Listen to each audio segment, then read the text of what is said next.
dengan masuknya sosok Thomas ke Bank Indonesia, apakah ini yang membuat market merasa bahwa politik itu sudah benar-benar memasuki, bukan lagi menyenggol, bukan lagi intervensi, tapi memang masuk ke tubuh moneter, ke kebijakan moneter dengan masuknya seorang Thomas.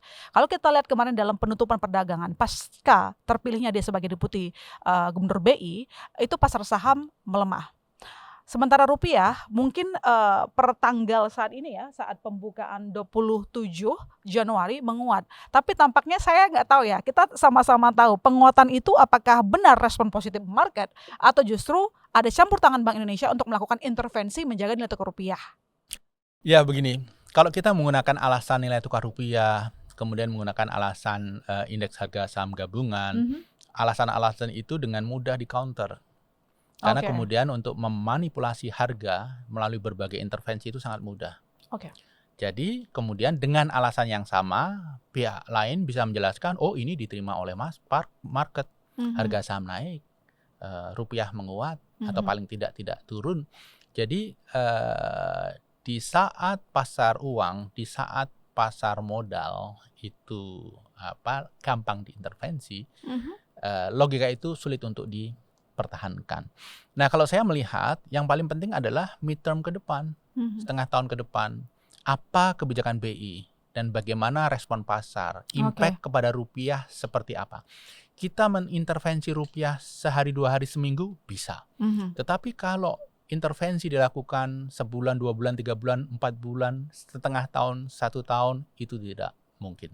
Karena akan menghabiskan resources yang luar biasa. Jadi kita lihat ke depan seperti apa kebijakan BI yang akan terrefleksi dalam nilai tukar rupiah. Oke, Thomas sendiri mengatakan dia menyadari loh, dan dia mengakui bahwa namanya masuk dalam bursa pencalonan deputi BI saja mengakui sentimen negatif terhadap dirinya. Dia sadar itu. Nah, menurut Anda Presiden Prabowo juga sadar itu enggak? Dan kalau sadar, kenapa kira-kira tetap dimuluskan jalan seorang Thomas untuk berada di jajaran deputi gubernur Bank Indonesia? Kita tidak, pertama ini dulu ya, kita tidak sedang ngomongin kapasitas dia dulu. Bukan soal kecerdasan, bukan apapun dulu. Tapi ini soal sosok yang dekat, kan keponakan dari presiden, di mana dia berdiri di eksekutif, kemudian nyebrang ke moneter yang selama ini sudah harus terjaga independensinya. Jadi seorang Thomas sudah tahu dia ada sentimen negatif dari pasar, tapi dia maju terus tuh Pak. Menurut Anda kenapa? Jadi apapun posisinya, selama itu di kementerian, di lembaga seperti LPS, OJK, itu publik, investor, pasar masih bisa terima. Karena itu posisi penting, tetapi tidak sesensitif dan sestrategis BI yang mengontrol kebijakan moneter. Itu dia kenapa penempatannya di BI kemudian semua pihak mulai gusar, mulai khawatir.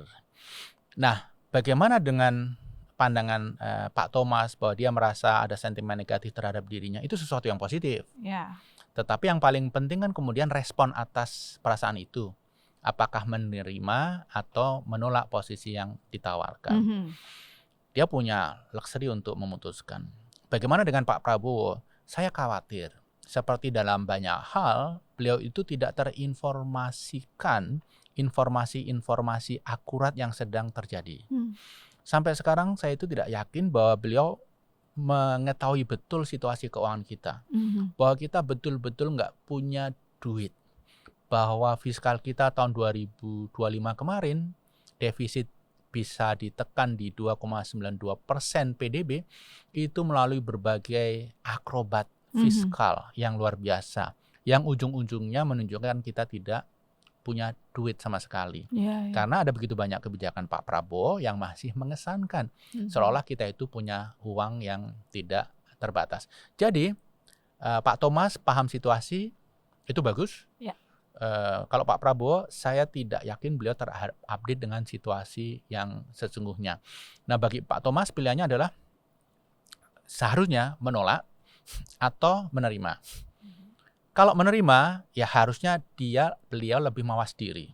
Beliau akan menjadi sorotan, beliau harus menunjukkan kredibilitas dalam RDG, Rapat Dewan Gubernur BI, beliau harus berjuang untuk memastikan kebijakannya itu independen.